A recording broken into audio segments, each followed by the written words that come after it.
Hey guys, we're going to try something different today, and we are going to have an online lesson.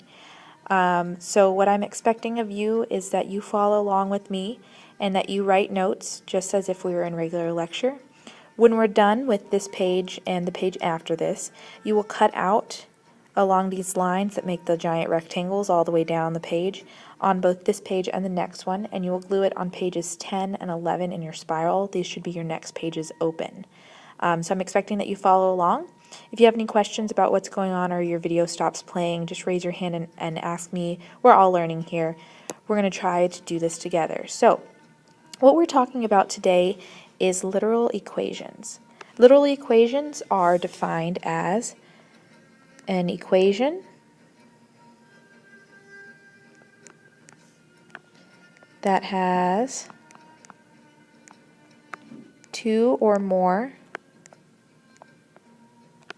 different variables. Okay, literal equation is an equation that has two or more different variables. So first off here, we're just going to see if these equations in our examples 1, 2, and 3 are literal equations as opposed to single variable equations that we had been working with in the past. So we look at number 1. Number 1 has the variables a, b, and h. Okay, 1/2 is a coefficient of b times h. So this one is yes. Yes, this is a literal equation because it has both a, b, and h.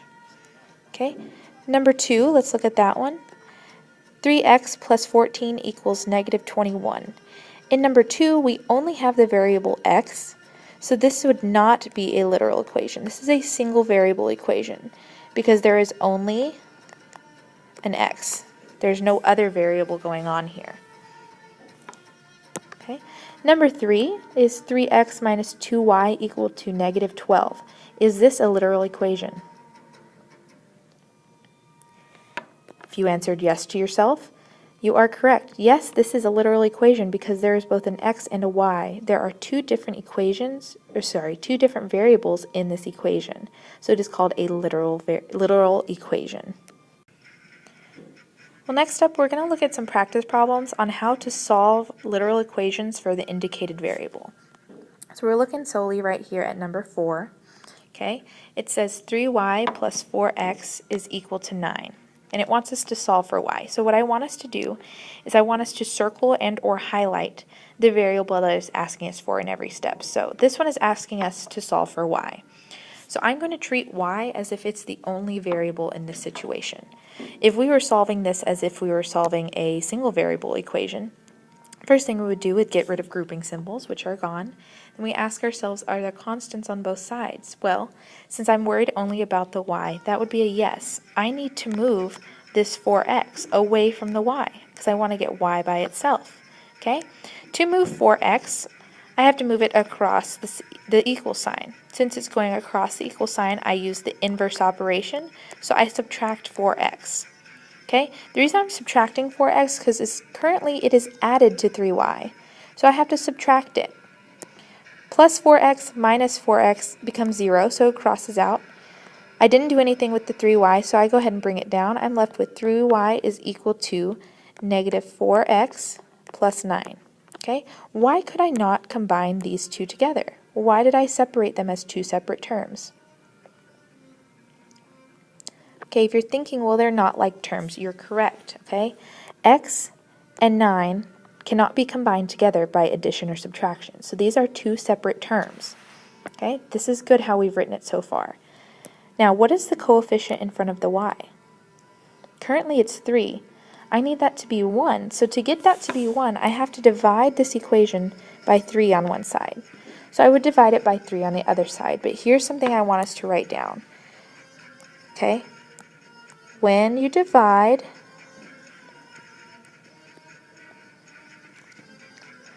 you must divide each term, each individual term. Okay, what I mean by that is right now I'm not just going to write a giant divided by 3 over here. Okay, I need to divide each individual term. So I'm going to divide negative 4x by 3 and I'm going to divide 9 by 3. You must divide both, and it's better habits to divide each of them separately. So when we solve this, 3 divided by 3 is 1, and I'm left with y equal to negative 4 over 3. It's totally fine to leave it like that, okay? You don't have to make it a fraction. Sorry, not a y. This should be an x. Negative 4 over 3x plus 9 divided by 3 is 3. Okay? This is solving this equation that we were given at the beginning for y.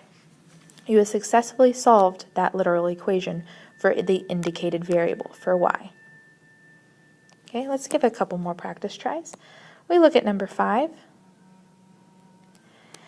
So number 5 says for us to solve for y. So I need to do that. Let's highlight our variable in each equation. So we want to solve for y. Okay.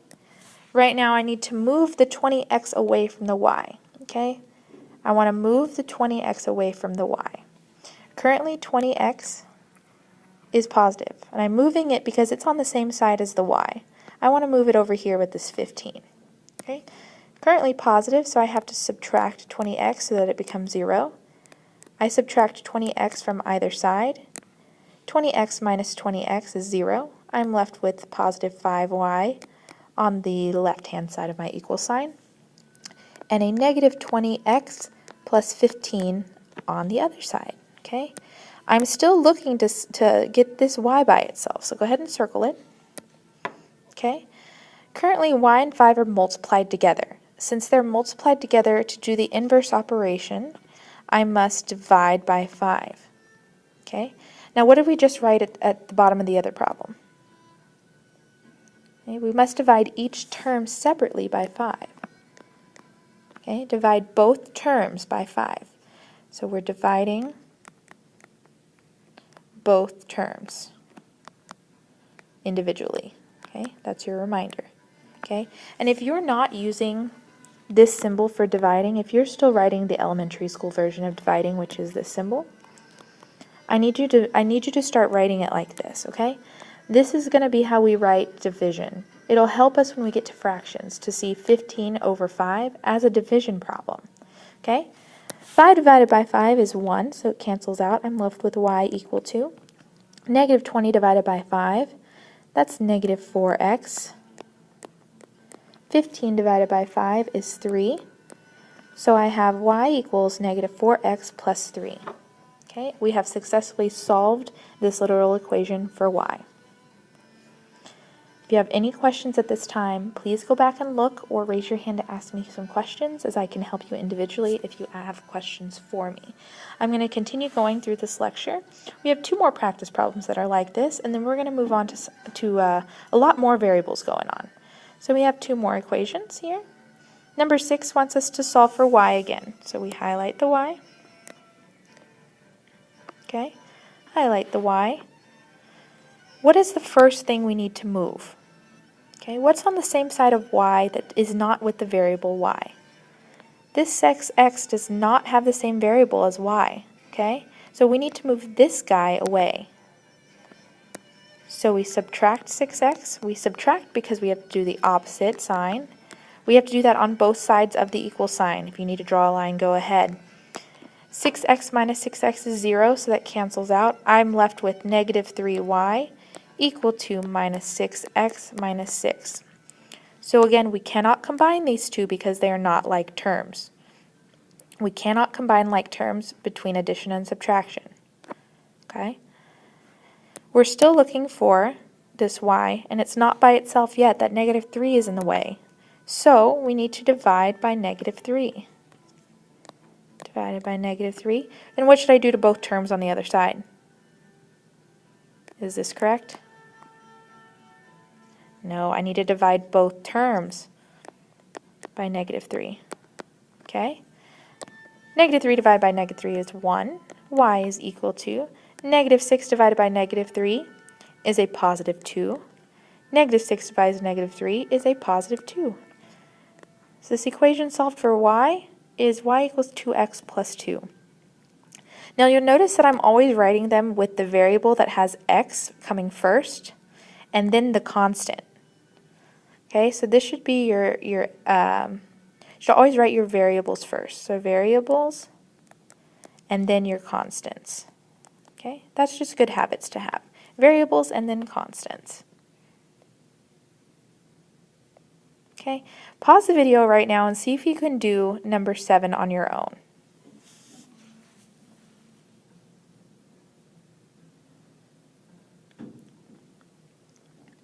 I'm hoping that you took that up on me and you did pause the video to try this problem on your own. So we're solving this equation for x. Okay, x is right here. Okay, x is currently surrounded by a whole bunch of stuff over here. First thing we have to do is move any terms without x to the other side. Okay, so I'm going to write this one in words for you, so you can do the numbers and then transfer the words later. So move terms without an x to other side. Okay, move terms without an x to the other side of the equal sign. Okay, in this example, that would be the 5z. I want to move the 5z to the other side of the equal sign. Okay, when I do that, I have the equation 3x equal to, sorry, not 3x, I apologize. We'd have the equation y minus 5z equal to 3x. Okay, you see how I moved it from one side to the other by changing its sign. Okay, my next step is that I need to divide by the coefficient next to x, the coefficient of x. The coefficient of x in this example, we highlight our x so we remember what we're moving. The coefficient of x in this example is 3. So I divide both sides by 3, and I'm left with, after dividing both terms, 1/3 y minus 5 over 3z equal to x. Okay, that is my equation here. It's kind of ugly. I think it looks better in this equation here, but sometimes we got to make things uglier so that they're easier to work with in the end. Okay, so our steps were that we moved terms without an x to the other side. The 5z became negative. Then we need to divide by the coefficient in front of x. Okay, when we divide numbers, we have to divide each term. So y is 1/3 y, and negative 5z becomes negative 5/3 z. Okay. Moving on, we now have practice moving equations. Oh, I'm sorry, my notes section. So I would like for you now to take some time to write down anything that is going to be helpful for you to remember. This is a place for you. Okay. Anything that you need to remember, or if you need to clarify something for yourself, write that in the My Notes section. Give yourself some steps to follow every time. Help yourself out. This is for you. Okay, pause the video and fill in that My Notes section.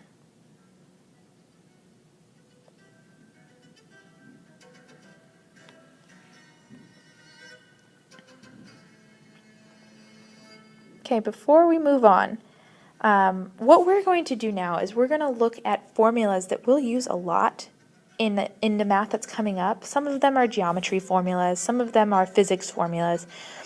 But the reason that we learn how to rewrite literal equations is that it makes doing geometry and doing physics so much easier in the future.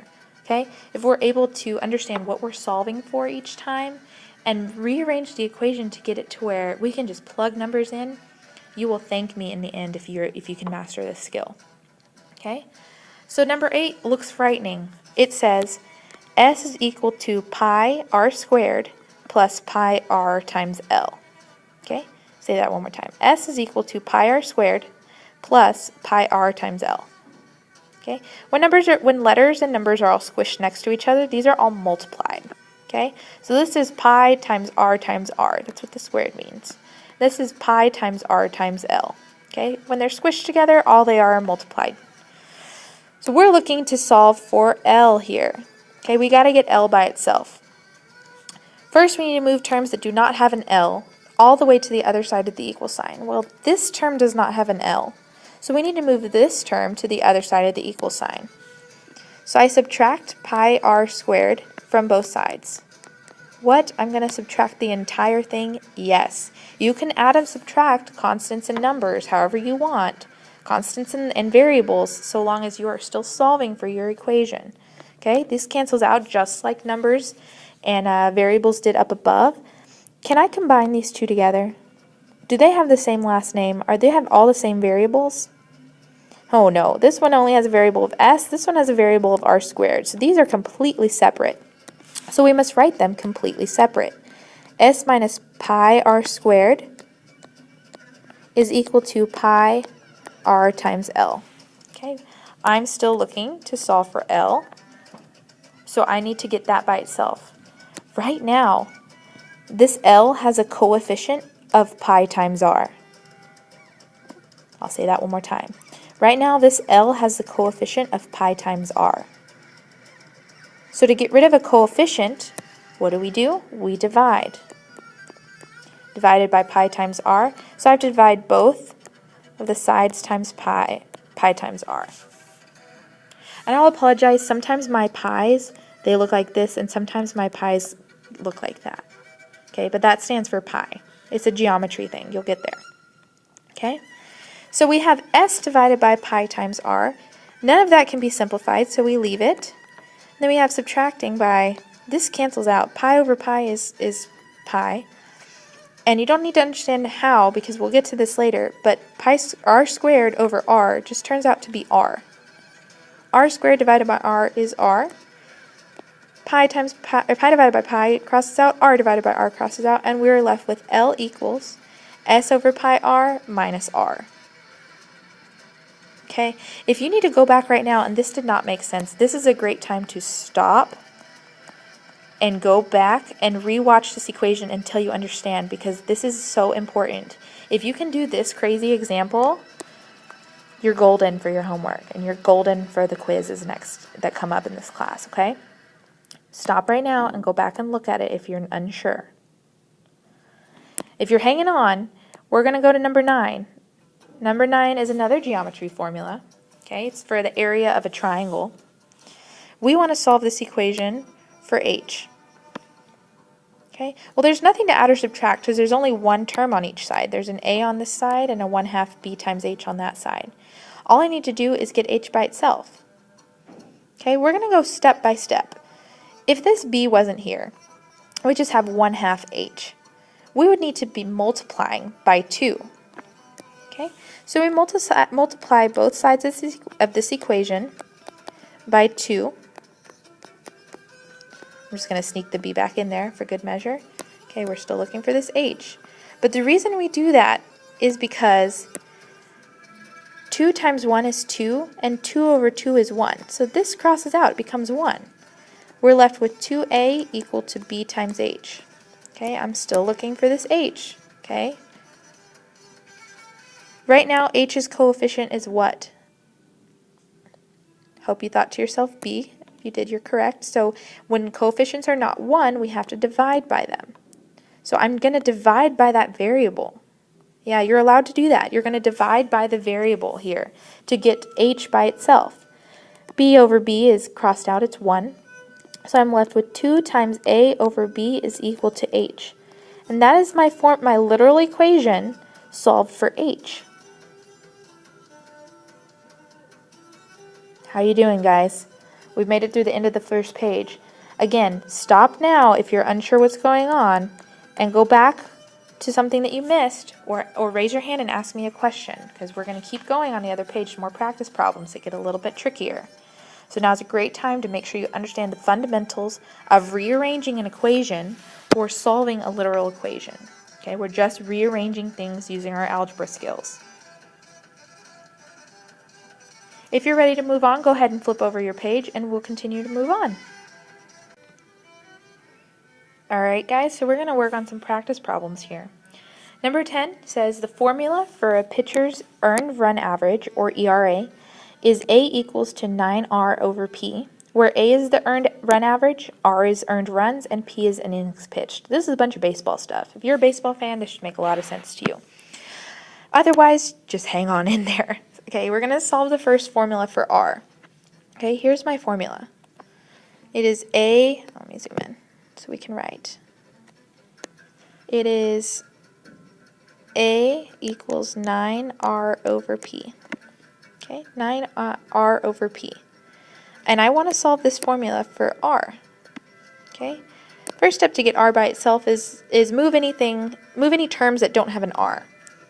Well, there's only one term on one side and one term on the other, and this term has an r, so we're in good standings, okay? But to get rid of the divided by p, what do I have to do? If you said inverse operations, you are correct, okay? Inverse operations, yet again, okay? Super important, inverse operations. The inverse of dividing is multiplying, so I'm going to multiply both sides by p. What that does is it gets this out of the denominator, okay? I'm left with p times a is equal to 9r. Okay, the coefficient in front of r is 9, and 9 times r is on the right-hand side, which means that I need to divide by 9, again using inverse operations. If I divide both sides by 9, I'm left with the equation p times a divided by 9 is equal to r. We have just solved this literal equation for r. Now the reason we want to do this is it makes plugging in our numbers in a second so much easier. Okay, we don't have to worry about constants and numbers and all these things when we're trying to solve an equation. We can just plug it into this new equation. Okay, part B says find the earned runs for a pitcher with an ERA of 2.63 who has pitched 89 innings. Okay, ERA, it gives us this. Okay, this is our A, and 89 innings is our P. Okay, innings pitched. So with our new equation, R equal to A times P over 9, which I got from just over here. Okay, I can just fill all that stuff in. I have 2.63 in parentheses times 89 over 9. Okay, I put them in parentheses because they're multiplied, and I don't want to use the symbol like the X symbol for multiplication anymore. It could get confusing with variables. So we stick things in parentheses. That's what we're going to do from now on. For multiplying things, just stick it in parentheses and shove them next to each other. Okay? If we multiply this out, I know you don't have a calculator, and that's fine. It's not quite important to be able to punch buttons correctly yet. But this comes out to 26 runs. Okay? 26 runs. That is the answer to this question. So we didn't have to solve the equation given up here. Once we plugged in our numbers, we were just able to compute, just plug and chug. That's the advantage of rewriting a literal equation. Okay. Number 11, you own a rectangular lot that is 500 feet deep. It has an area of 100,000 square feet. To pay for a new water system, you are assessed $5.50 per foot of lot frontage. Okay, this actually happens a lot. Okay, here is your frontage. In other words, we're trying to solve for this W. Okay, it's going to be the same width on either side of this rectangle. Okay, so what is the equation for area? Length times width. Very good. Okay, if we were to rewrite this equation for W, since that's what we want to know, right now the coefficient of W is L, so I have to do the inverse operation, which is divide. So when I solve this, okay, I'm left with W equal to area over length. Well, I know those things. What is my area? 100,000. And my length is 500 feet. Okay, so when I compute this, again, not as important, I get 200 feet. That is my frontage. Okay, that's my frontage length. So part B says, how much are you assessed for the new water system? How much is your new water system going to cost you? Well, it tells me right here that it's $5.50 per foot of frontage. And here's how many feet are in my frontage. So I just need to multiply these two together. So 200 times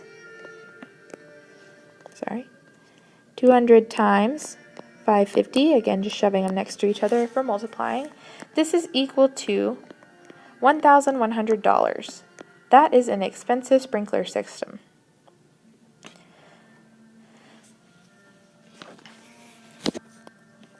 The last type of examples we're going to do are all deal with these common formulas. And these common formulas a lot of times are talked about in practice problems or on tests even the STAR test, and they may or may not give you the actual formula here. So it is very important that you commit these to memory. We have temperature, simple interest, and distance.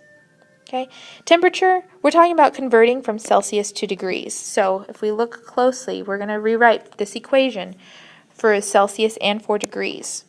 Okay, if we have it in Celsius, it already gave it to us. So that's 5/9 times F minus 32.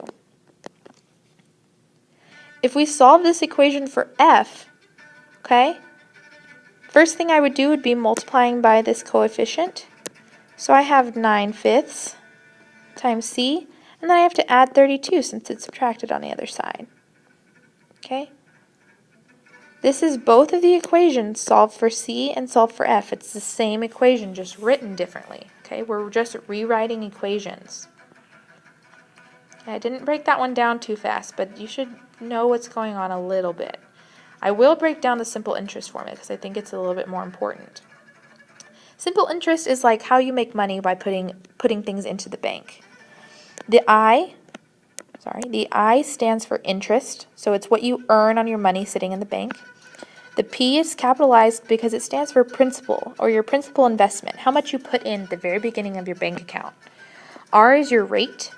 Your rate is always expressed as a percent when you answer, but you use a decimal in your equation. And then your time that it sits there. Time is always measured in years. Time is always measured in what? In years. Very good. Okay, so we're solving this equation for all of these variables. I is always already given to us. I equals PRT. Okay, if I wanted to solve for P, right now P's coefficient is R times T, so I need to divide both sides times RT. When I do that, I'm left with I divided by RT. Okay, y'all try R and T on your own because it's very similar.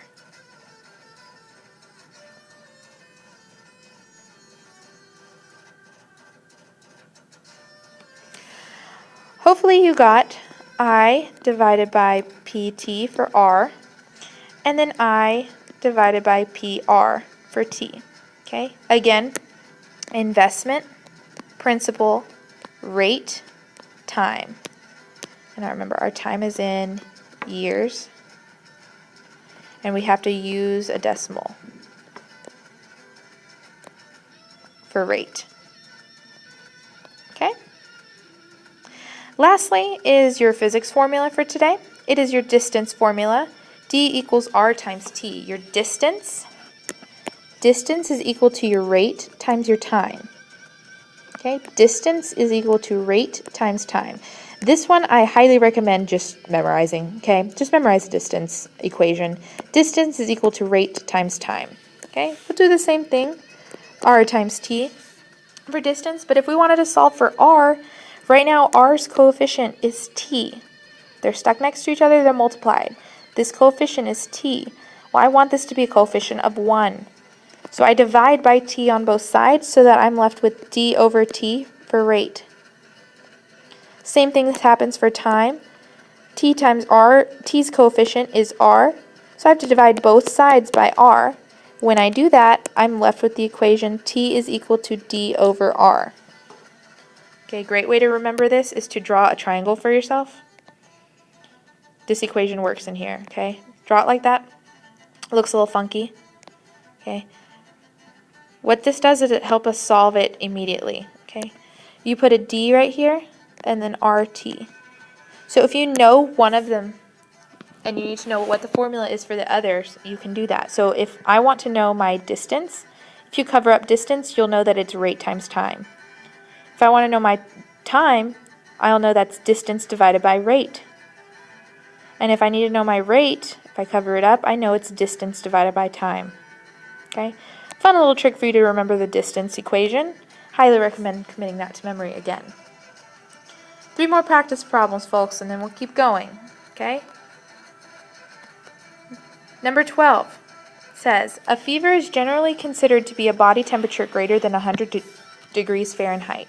Your friend has a temperature of 37 degrees Celsius. Does your friend have a fever? Okay? What this is really asking, does your friend have a fever, is really saying, is her temperature more than 100 degrees Fahrenheit? We know her temperature in Celsius, but we want to know it in Fahrenheit. Okay, so we're wanting to solve for Fahrenheit.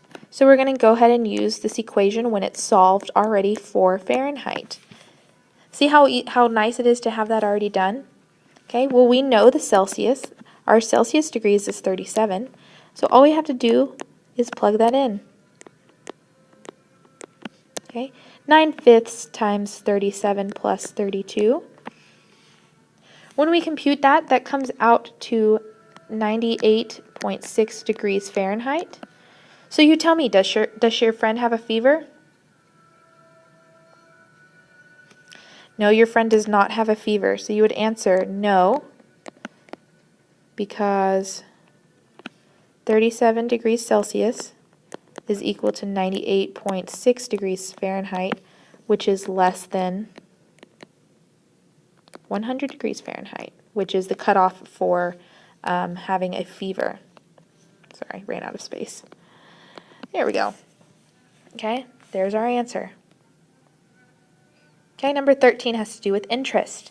You deposit $5,000 in an account that earns simple interest. That's my principal. Okay, that's my P. After 6 months, the account earns this much in interest, and I need to know what the annual interest rate is. Okay, well, I have my equation solved for rate. It's R equals I over PT. We did that earlier. Okay, I'm given my interest, I'm given my principal, and I'm given my time. So we just have to fill that in. What was my interest? I earned $162.5. Okay, I put in $5,000, and the time that it was in there was 6 months. Okay, but time is always done in years. So how do I write 6 months as a year? 6 months is half a year, so 0.5. 6 months is half a year. T is measured in years. When I compute all of this out, again, this is just plugging and chugging in your calculator, you get 0.065. Okay, 0.065. But to answer this equation, we have to write it in a percent. So what is 0.065 written as a percent? Okay, to write numbers as a percent, remember you just move the decimal point twice. So this as a percent is 6.5%. Okay, 6.5% is the annual interest rate.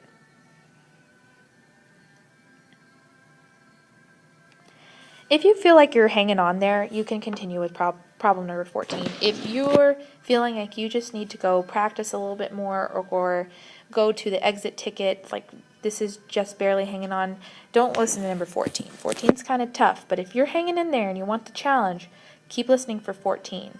If you are done, if you're feeling like you're done, please go ahead and you can get started on your practice problems. And wait for further instruction. We do have a couple activities to end the class with, so just hang out and hang on to until you hear further instructions from me. But for number 14, if you're hanging in there, let's talk about this. It says, a truck driver averages 60 miles per hour while delivering freight to a customer. On the return trip, the driver averages 50 miles per hour because of construction. The total driving time is 6.6 hours. Yuck, I hate being in cars that long. And how long does each trip take? Okay, so this is dealing with our distance formula, our distance and rate times time.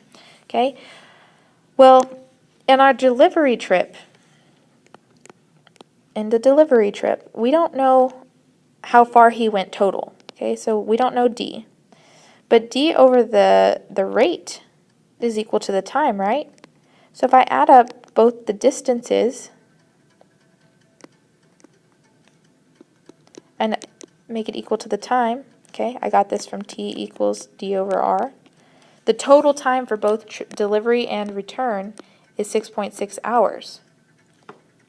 Okay, when I solve this for D, which again we're not going into today, but you have to combine the fractions together, you'd get 11D over 300 is equal to 6.6. When you solve that for D, you'd get D equal to 180. Okay, so the total distance he drove, the total distance is 180. That doesn't answer my question yet. Okay, it wants to know how long does each trip take. So now I have to break it up, and I say the total distance, which is 180, divided by 60,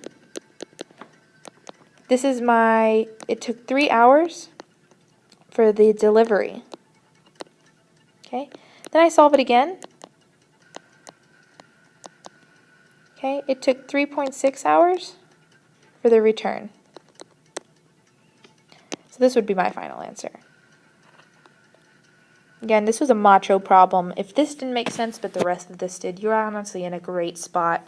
So don't panic. 14 was very hard by my book. So if you hung on, or if you just gave it a shot to listen to it, props to you. I applaud you. Again, if you have any questions about what's going on, please don't hesitate to ask, or rewind this video and watch what you're confused about. If you need clarification, please raise your hand or call me over, ask a friend, Google it, do what you can to make sure you understand how to rewrite equations. Okay? Go ahead and cut this out, again, along the boxed line. It should fit right into your spiral on pages 10 and 11. And await further instructions when you see me. Okay, thank you for listening. Y'all have a great day.